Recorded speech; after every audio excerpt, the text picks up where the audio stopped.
Hello, and welcome to Grug Gaming, and welcome back to our playthrough of Dominions 4. I've gone ahead before we started today and set up some items for our turn to get us moving. As you remember, in our last turn, we were talking about who we wanted to go with war with, and we took the province with his throne in it. So let's start over here on the west side of the map. We just took the province with his throne, and now we need to claim this throne. If we can claim all 7, we win the game. Because we have Bob, our prophet, over here, we can select Bob, and we can tell him to claim the throne of Ascension. It's going to take 1 turn, and we're going to gain whatever special powers this throne gives us, and move 1 step closer to winning. Back here where Bob and Bird originally were constructing that fortress, I've gone ahead and recruited Duna. He's one of those Atavi monkey people. You can see here that the Vanara are the most common of the 4 castes of Bandar Log. That's his race. They are about as big as humans. Many Vanaras live in tribal societies in the dense forests of the realm. The warriors of the forest tribes are called Atavi. They use bows and maces, but do not wear armor. All Atavi are stealthy. It's kind of funny, because he's wearing armor, he has an iron cap on. But we're recruiting him for a very specific purpose. As you remember, we started building that fort here, but we had to pull our troops north to take this province. Well, we can go ahead and we can select Duna, because he's a military commander. And we'll have him construct a building, and he'll be able to complete that fort construction. We've already paid the gold cost, we just need a commander to stay there and tell it how to be built. I don't want to abandon here after we take this, so the idea is we'll have our troops sit here where the throne is to protect it, and if we need to pull back, we can, and we can continue to hire troops at this fort once it's completed, and build up an army to eventually push through what's probably going to be our scariest nation to fight.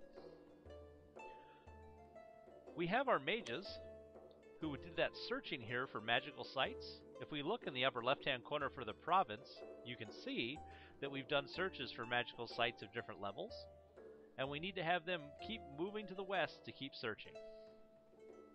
Another neat thing is, if you remember, Ermor is the land of the new faith. They've had a new god arrive, and that means that the old god's followers are still around. Because we've built this temple away from our capital, we can actually go into recruit units, and you'll see that if we can build a lab here as well, we'll have a new type of unit we can recruit. Either the Flamen, which are fire mages and 1 other elemental magic, or the Pontifex, which are fire mage priests with a higher level. So we'll be looking at hiring some of them in a minute. In order to get them hired, though, we need one of our mages once they get over here to build a lab. Back home, we're still continuing to recruit our Principe.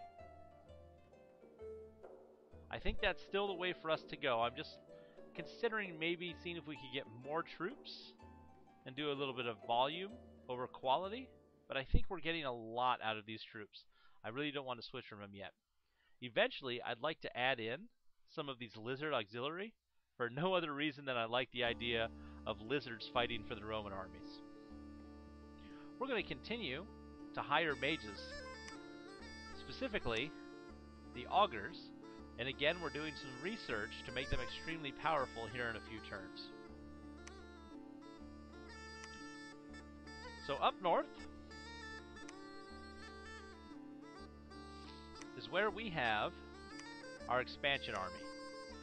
You can see that we have it set up so that Tarkon, the Legatus, has his double line formation of soldiers, and then we have the chaff. But what I've done is I moved the chaff south because they're on discipline. We're going to hope the enemy focuses their arrow fire on our better armored soldiers, and these guys can kind of move in and mop up.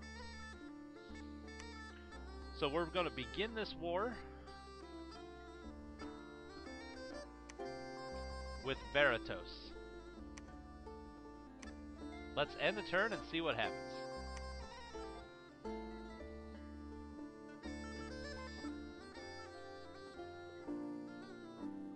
Alrighty. So first, we finished our research in thaumaturgy. We've now completed level 1, which has given us access to an extremely powerful set of spells, and that is the Communion Master and Communion Slave. What this means is that when we start a combat, one of our mages who knows one astral can become the Communion Master, and then any number of other mages can become Communion Slaves. For every 2 mages that we have become a Communion Slave, it makes the Communion Master 1 level higher in all their magic levels. So this means that if we have 1 Communion Master and we have 4 Communion Slaves, that'll take our 1 Fire Augur and turn them into a 3 Fire Augur. And the reason that's important for us is that we're going to start researching an evocation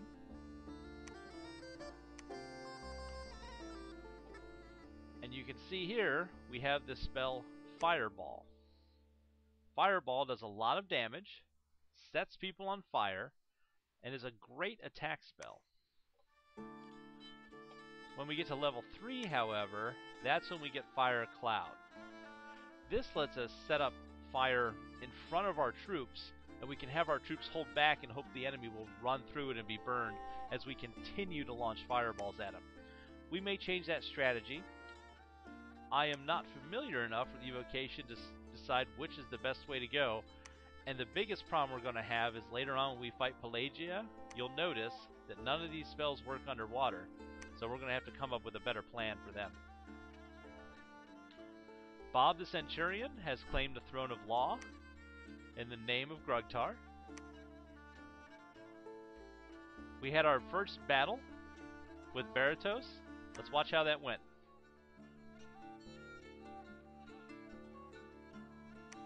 So again, here we have all of these chaff troops down here. Because they're on discipline, you can see how they kind of spread out, take up a lot of room. And then we have our Principe line here. Oh, this doesn't look like much. In fact, this looks like mostly province defense. The same thing that we've been paying for. We're going to wipe the floor with these guys. We'll do this at the fastest speed. And I'm sure we probably lost some of our chaff units here. Let's take a look. Yeah, we lost 1 militia.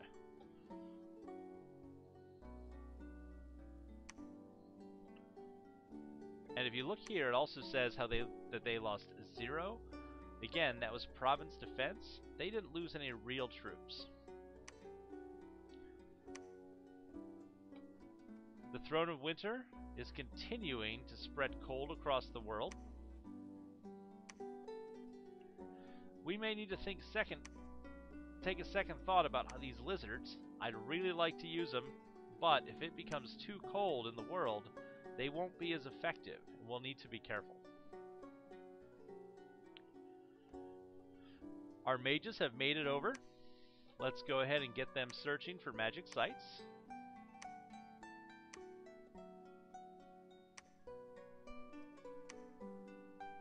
I'm looking to see what kind of troops we can hire here. None that I really want to spend money on.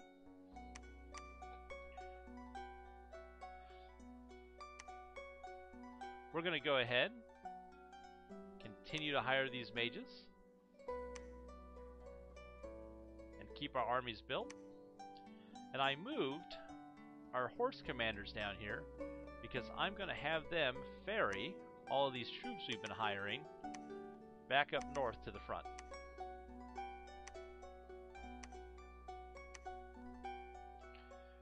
Now let's take a look.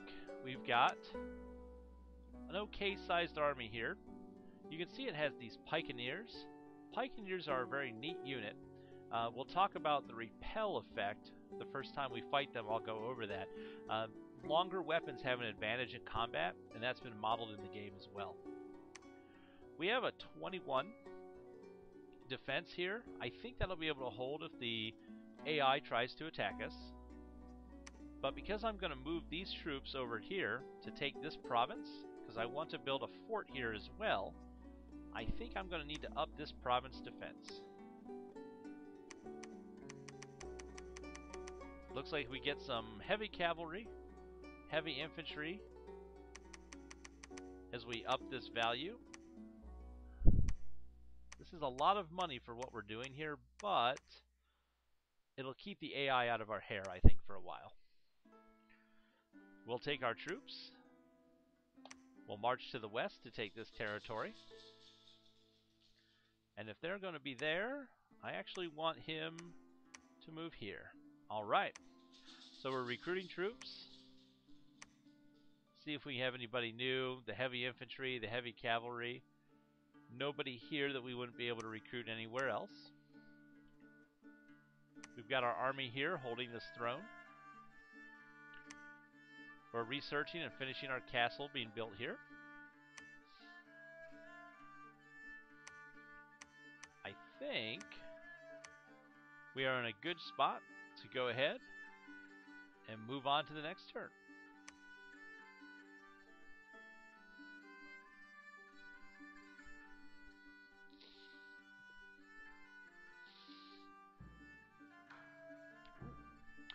Alrighty, so we finished our research and evocation. We now have level 1, which is Flame Bolt. We want to get up to Fireball, but this is starting to give us a lot of power that we can put out on the battlefield. So it's about time to start moving our mages in. Looks like we searched for some magic sites, but we still haven't found any. It's unfortunate. There was a battle in Ragdan. This is us attacking. Let's see how that went.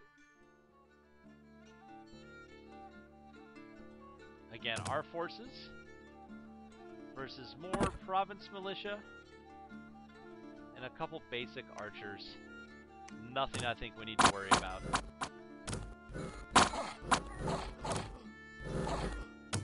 I think we need to move those chaff troops back a little bit. They're getting hit too quickly and we're losing too many as they charge. Looks like Baratos decided to attack us back in this province. This is where we just put all that province defense.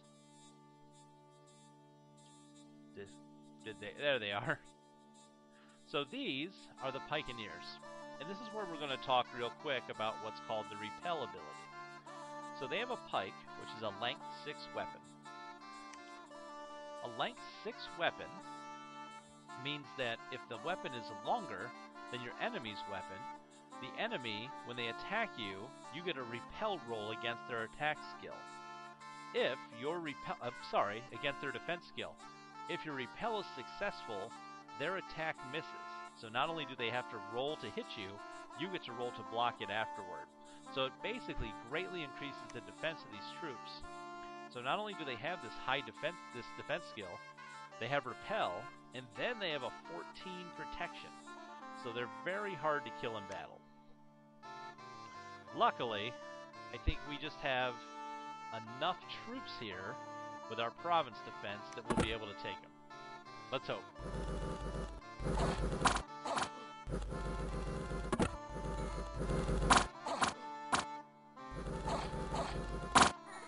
You'll notice that they are taking a lot of damage from our arrows.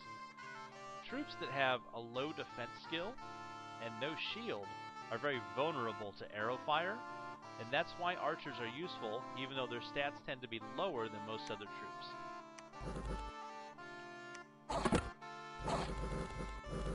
Oh, this is looking rough. Oh, we got them surrounded. There they go. So we ran them off the battlefield. We take a look at how this turned out. We killed 28. We got their captain. Now the reason this is great for us is because we use that province defense. Province defense regenerates every turn, so we didn't actually lose any troops in that battle.